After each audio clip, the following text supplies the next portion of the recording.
Pessoal, boa tarde a todos. Vamos tratar hoje do instituto jurídico chamado medida de segurança. Tá? O que vem a ser a medida de segurança? Para explicar para vocês. Quando uma pessoa que pratica um crime, um fato típico e antijurídico, ela é considerada inimputável por uma doença mental ou por desenvolvimento mental incompleto ou retardado, ocorre em relação a essa pessoa aquilo que nós chamamos de absolvição complexa ou absolvição imprópria.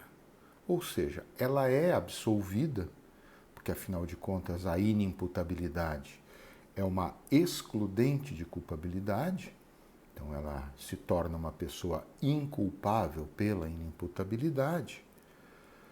Mas, apesar da absolvição, haverá uma consequência jurídica em relação a essa pessoa, que é exatamente, a consequência jurídica é exatamente a medida de segurança. Parte-se do pressuposto, então, que a pessoa com problemas mentais ou com problemas de retardo, de atraso mental, em certos níveis, quando pratica um fato criminoso por conta exatamente da sua incompreensão do caráter ilícito do ato ou da sua incapacidade de autodeterminação, conforme até algum entendimento que tenha, ela então, dependendo do grau desse comprometimento da capacidade, ela irá ser considerada inimputável e terá então que ser absolvida. Mas precisará de um tratamento, precisará de uma medida de caráter terapêutico e essa medida de caráter terapêutico é exatamente aquilo que nós chamamos de medida de segurança. Ela tem fundamento na periculosidade da pessoa com um problema de natureza mental, conforme eu mencionei. Embora ela seja considerada, então, uma sanção penal, a medida de segurança é vista como uma sanção penal, ela tem, a rigor, um caráter sancionatório, porém ela não tem caráter punitivo, não é um caráter de punição, de pena, e sim o propósito, o sentido é de tratamento, um propósito, portanto, de natureza terapêutica. E isso a gente percebe claramente na dicção do artigo 99 do Código Penal, quando ele diz que o internado será recolhido a estabelecimento dotado de características hospitalares e será submetido a tratamento. Então, tem que ser internado num ambiente com características hospitalares, claro que estamos falando aqui da medida de internação, e ainda será nesse ambiente submetido então ao tratamento necessário. Então, apesar do caráter sancionatório, o propósito não é um propósito punitivo, é um propósito terapêutico. Ainda é importante dizer, né, que, sendo de caráter terapêutico, o objetivo então é reduzir a periculosidade do agente, que decorre, né, periculosidade essa que decorre do seu quadro mental, se possível curando a patologia que o acomete. Né? Se for viável a cura, tanto melhor. Embora a gente saiba que, do ponto de vista psiquiátrico, muitas vezes a cura é algo muito difícil, praticamente impossível. Então, aí, nesses casos, o objetivo é controlar, é mitigar os efeitos da doença, controlar, exercer um certo controle sobre a doença e, com isso, então, eliminar ou reduzir a periculosidade do agente.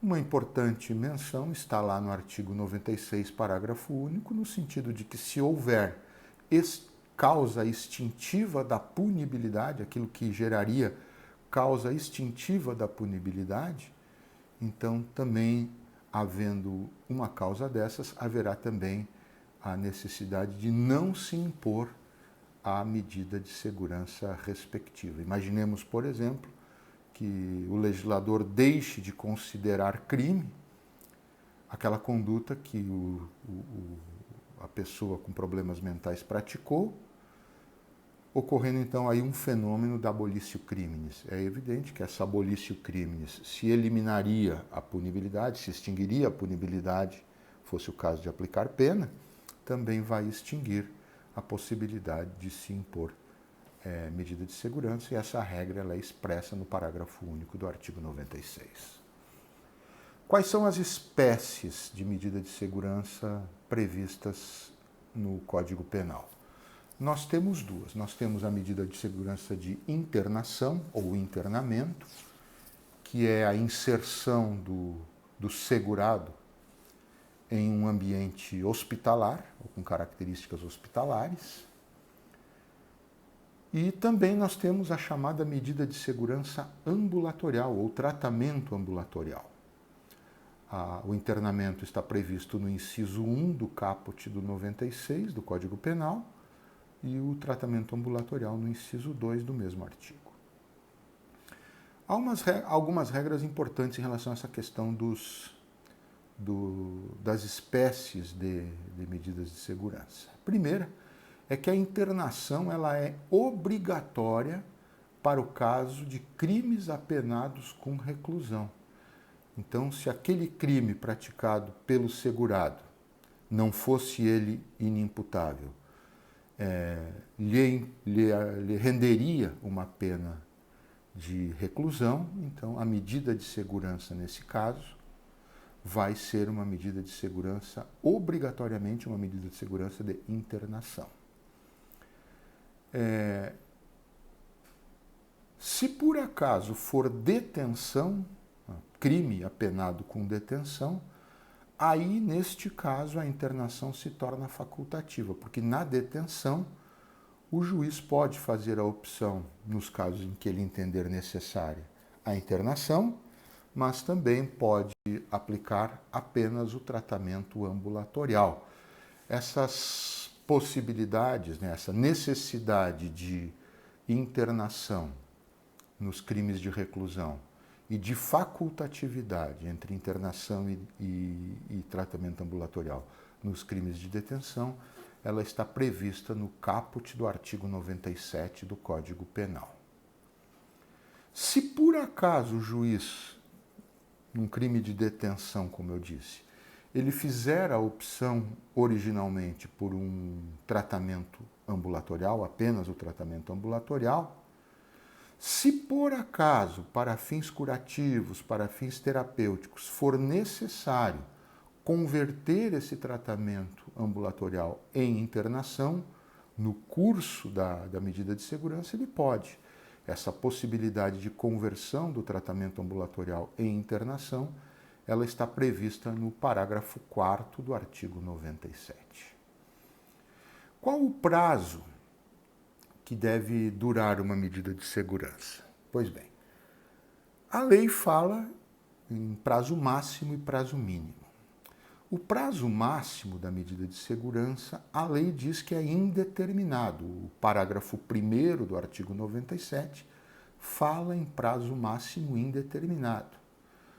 Porém, é importante que se diga, o STJ tem posicionamento firmado no sentido de que a medida de segurança terá como prazo máximo a pena máxima cominada ao respectivo crime. Ela não poderia durar mais do que o máximo cominado ao respectivo crime. Então, se pegarmos, por exemplo, um furto simples, cuja pena vai de 1 a 4 anos de reclusão, a medida de segurança ela poderia durar no máximo 4 anos. Se pegarmos um homicídio simples, a medida de segurança poderia durar no máximo 20 anos. Ela não poderia ultrapassar aquele limite máximo estabelecido pela pena cominada. Essa é a posição do STJ. Sim, mas daí se o sujeito não se cura, então ele vai ser solto mesmo assim? O que a jurisprudência entende nesse caso é que elimina-se a medida de segurança, mas em havendo necessidade de reinternação ou de continuidade da internação, então que essa internação seja feita pela via civil. Uma internação voluntária, ou uma internação involuntária, ou uma internação compulsória, sabendo-se que a compulsória é aquela internação civil, por conta de problemas mentais, determinada pelo juízo civil respectivo. O tempo mínimo da medida de segurança, estabelecido pelo parágrafo 1º do artigo 97 do Código Penal, deve ser mencionado pelo juiz na sentença, que absolve e aplica a medida de segurança. E esse tempo mínimo ele deve oscilar entre 1 e 3 anos. Não pode ser um tempo mínimo menor que 1, mas também o tempo mínimo da medida de segurança não pode ultrapassar o prazo de 3 anos. Ao final do tempo mínimo fixado pelo juiz na sentença, o parágrafo 2º do artigo 97 prevê, então, que seja feito um exame para avaliar, um exame psiquiátrico para avaliar as condições do segurado naquele momento, se ele já tem condição de ser desinternado ou liberado ou não. E, neste caso, mesmo que ainda persistam aqueles problemas relacionados à sua periculosidade que deram ensejo à medida de segurança, ainda assim depois tem que ser feitos exames periódicos. Essa periodicidade é no mínimo anual, então depois de vencido o prazo mínimo da medida de segurança, pelo menos uma vez por ano, ele tem que ser reavaliado para ver as condições e a necessidade da persistência da medida, ou a qualquer tempo, se assim o juiz achar interessante e assim o determinar. Pode ser de ofício ou pode ser a requerimento de qualquer das partes. Tá? Quando for o caso de desinternação ou liberação, a gente usa a palavra desinternação para o fim da medida de segurança de internação e liberação para o fim da medida de segurança ambulatorial, essa desinternação ou essa liberação são sempre condicionais. Isso está de acordo com a regra do parágrafo 3º do artigo 97 do Código Penal.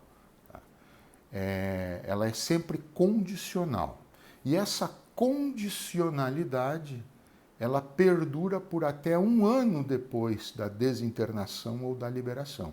O prazo é de 1 ano em que o sujeito liberado ou desinternado ele vai ser observado nas suas atitudes, no seu comportamento. E se por acaso, neste período de 1 ano, ele vier a praticar algum ato que faça presumir que a sua periculosidade ainda persista, ele pode ser novamente ressubmetido à medida de segurança. Se ele volta para o internamento ou volta para o tratamento ambulatorial, conforme o caso. Tá? Uma coisa importante é que não precisa praticar crime ou infração penal neste 1 ano de condicionalidade. Basta que ele pratique algum ato que faça presumir que ele ainda continua com problemas mentais e, por conta disso, com a sua periculosidade ainda persistente. Tá? Então pode, por exemplo, o sujeito praticar um ato contra si mesmo, uma tentativa de suicídio, por exemplo, que não é crime, né? Mas que vai evidenciar que pode haver ali ainda a persistência de algum problema mental que comprometa realmente a segurança social pela persistência da periculosidade do agente. Então não precisa ser crime, embora o crime, evidentemente, que também envolva essa ideia de induzir a presunção de periculosidade nesse caso. Mas não precisa necessariamente que este ato seja um ato criminoso. Depois, se transcorrido o prazo de 1 ano e nesse 1 ano de condicionalidade ele não praticar qualquer ato que faça presumir que a sua periculosidade ainda persiste, então aí ele fica definitivamente desinternado ou deliberado. Aquilo que era condicional durante esse 1º ano se torna definitivo após o transcurso desse 1º ano.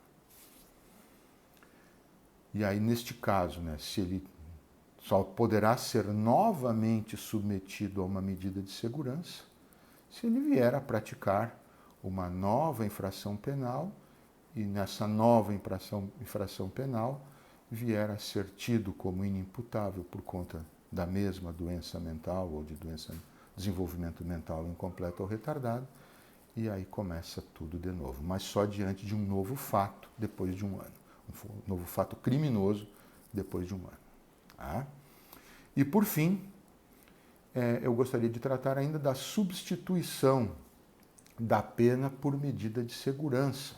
Essa hipótese ela está contemplada no 98, no artigo 98 caput do Código Penal, combinado na combinação que se estabelece com o parágrafo único do artigo 26. Então ela se aplica à possibilidade de substituir-se para o semi-imputável, pessoa tida como semi-imputável, a pena aplicada por medida de segurança. Nós sabemos que a semi-imputabilidade ela é uma minorante, né, que vai implicar em um redutor de pena na terceira fase da dosimetria, mas o juiz, dependendo das circunstâncias e, sobretudo, dos indicativos trazidos nas perícias técnicas a que foi submetido o agente no transcurso do processo, pode entender que seja mais aconselhável naquele caso concreto, ao invés de manter a pena a que condenou o semi-imputável, substituir essa pena por medida de segurança. Então, o artigo 98, ele prevê essa possibilidade, ele autoriza essa substituição tão somente para os casos de semi-imputabilidade, previstos lá no artigo 26, parágrafo único do Código Penal. Quando for o caso de substituição da pena do semi-imputável por medida de segurança, o 98 manda que se apliquem as mesmas regras de medida de segurança normal que são incidentes, que são aplicáveis em relação ao inimputável. Estes, pessoal, são os principais aspectos relacionados ao Instituto da Medida de Segurança. Boa tarde a todos, né? Estou gravando isso aqui à tarde. Boa tarde a todos e até a próxima oportunidade.